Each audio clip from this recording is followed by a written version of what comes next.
Assalamualaikum warahmatullahi wabarakatuh. Perkenalkan, nama saya Wahyudin Rahmat dari Prodi Pendidikan Teknologi Pertanian Fakultas Teknik Universitas Negeri Makassar dengan NIM 230207502016. Di sini saya akan menjelaskan upaya atau solusi dari masalah keberlangsungan pendidikan kejuruan abad 21 yang masih kurang sesuai dengan prinsip pendidikan kejuruan dalil C. Brosher. Masalah keberlangsungan pendidikan kejuruan di abad 21 seringkali mencakup beberapa aspek yang kurang sesuai dengan prinsip-prinsip pendidikan kejuruan yang diharapkan. Beberapa masalah yang biasa dihadapi adalah kurangnya relevansi program kejuruan dengan kebutuhan industri, kurangnya akses dan kesetaraan dalam pendidikan kejuruan, serta kurangnya pelatihan untuk keahlian yang sesuai dengan perkembangan teknologi. Di bawah ini adalah upaya-upaya yang dapat diambil untuk mengatasi masalah-masalah ini. Yang pertama, kerjasama industri dan pendidikan.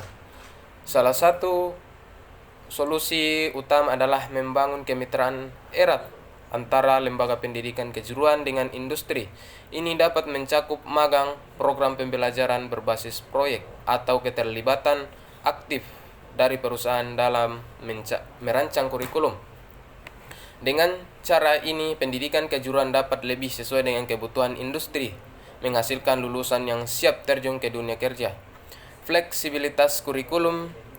Kurikulum pendidikan kejuruan harus lebih fleksibel agar dapat mengakomodasi perubahan dalam kebutuhan industri. Ini dapat dilakukan dengan memperkenalkan sistem sertifikasi modular atau kursus pendidik pendek yang mungkin siswa untuk mengembangkan keahlian tertentu tanpa harus menyelesaikan seluruh program kejuruan. Penekanan pada keterampilan lunak. Selain keterampilan teknis, pendidikan kejuruan juga harus memberikan penekanan pada pengembangan keterampilan lunak seperti kemampuan berkomunikasi, kolaborasi, dan pemecahan masalah. Keterampilan ini sangat penting dalam dunia kerja yang modern. Pendidikan berbasis teknologi. Pendidikan kejuruan harus memanfaatkan teknologi modern untuk meningkatkan pengajaran dan pembelajaran. Ini termasuk penggunaan simulasi, pembelajaran jarak jauh, dan platform e-learning untuk memberikan akses lebih luas kepada siswa. Pendanaan dan investasi. Pemerintah dan sektor swasta harus menginvestasikan lebih banyak dalam mendidik kejuruan. Ini dapat digunakan untuk mengembangkan fasilitas, memperbaharui peralatan, dan memberikan insentif kepada guru dan instruktur yang berkualitas. Selanjutnya adalah mengatasi masalah akses. Pendidikan kejuruan harus diakses oleh semua orang tanpa memandang latar belakang ekonomi atau sosial.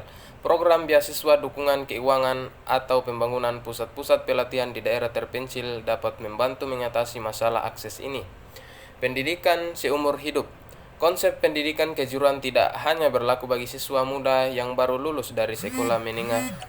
Program pendidikan seumur hidup dapat membantu pekerjaan yang sudah berpengalaman untuk terus mengembangkan keterampilan mereka.